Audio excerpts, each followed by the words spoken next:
y'all, it's Gord, your hurtin' hippie, coming to you from a different angle, but still same place, Gord's house. I hope you're doing well. You're watching this the day after Canada Day, but for me, it's Canada Day morning, and I hope you all have had a good one. I thought I'd come out here and tell you, what does Canada mean to me? And maybe what does patriotism mean to me? And that is, my friends, a difficult conversation. It's not something that I think of very often. I am not one that looks at the flag and has a welling inside of me. I am not one who cares to sing "O Canada." I don't do it in protest of anything. I just don't believe in giving myself unto an entity that is not human, you know, an entity, a piece of law called Canada that defines certain boundaries and says that because you live inside these boundaries, you therefore are Canadian. We are as diverse as America. We are as diverse as Europe. We're just simply diverse. I like having pride in my name.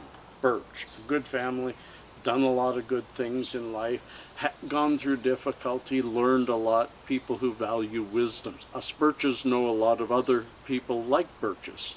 We like our communities. At the community level, I totally get this feeling of kinship, this love of where you are and who you are because of what you are. But to emulate that onto a thing called a country, no, it's not my way. Do I think in general Canadians are X and others are Y, Z, and Q? Yeah, and I hate using letters of the alphabet because somebody stole that years ago. But do you know what I mean? I do think Canadians are, in general, a more polite, I'm sorry, wishing you well, kind, generous. But that's more because of the geography, not the name given to the borders, if you know what I mean. We have areas in Canada that are just like New York. We have areas in Canada that are just like the middle of Montana.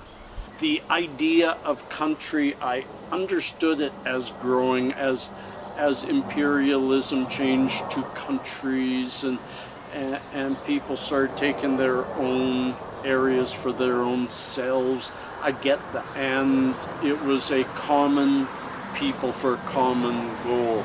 But we're way too diverse now. And just like all other things change,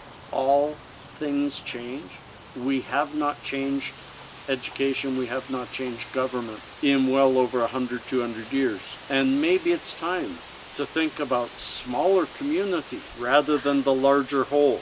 And maybe, ooh, that was bad. Let's do that again.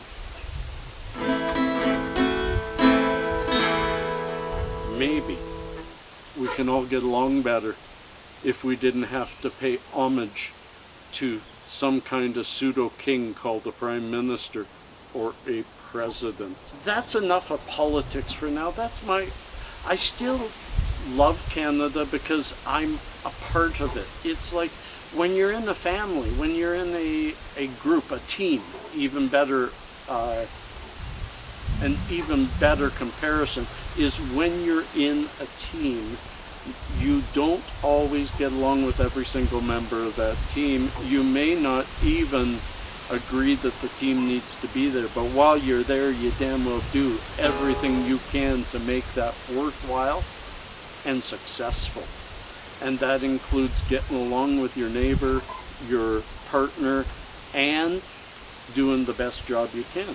That's what I feel about Canada. I am in a society that believes in law, that believes in common law, that believes in government. I can't change that, so I have to live within its boundaries, and I might as well enjoy it while I do it. That's why some people say I am an enigma, that I am hypocritical because I'll think on the right and act on the left. I am neither right nor left. I am in the center where we mostly all are. So I wish you will. Stay tuned for a montage.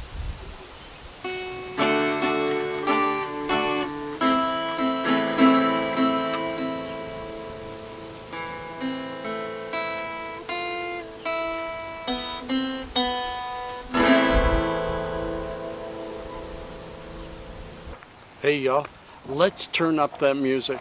Let's go for a walk. Go see what the river looks like. I bet you the water's deep. I bet you we're close to flooding. But I bet you it looks beautiful. Peace and cheers. Let's go.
I hope you enjoyed that.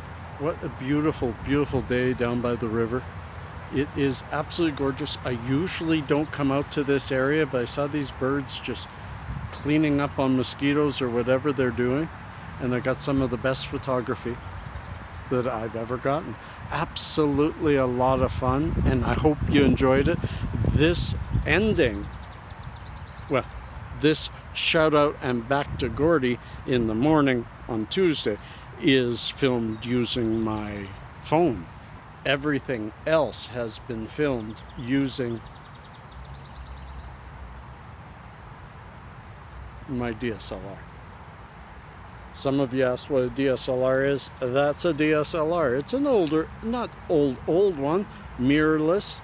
A77 was almost $1,000 when I bought it. A new one, I don't know. So, friends, peace and cheers, love and harmony.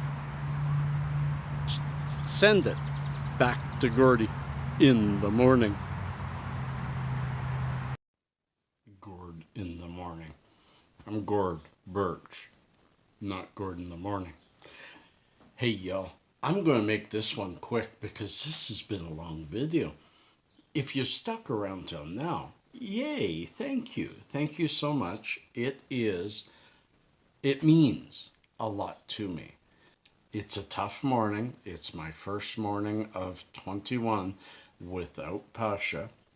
Although I just spent half an hour talking to him on Instagram, and he's doing really well and having a lot of fun. Check out his channel. He just uploaded a short one of him in the Denmark airport. And that's what he's going to be doing all the time while he's out there because y'all asked for it. So let's get this done quick. I thought I'd do real Cliff Clavin little known facts. I found a page of a few.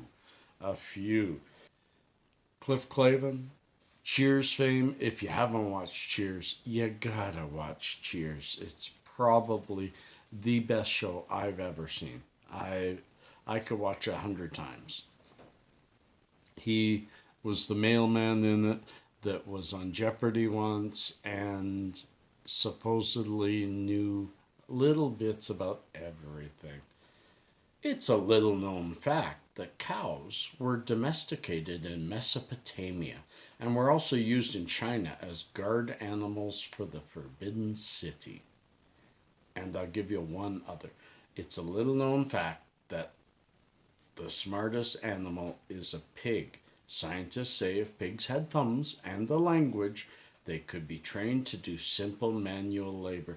They give you 20 to 30 years of loyal service, and then at their retirement, you can eat them. Leave it to Cliff. I hope you enjoyed that. I hope you enjoyed this video. I hope you've given it the old thumbs up.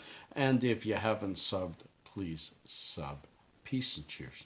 Love and harmony.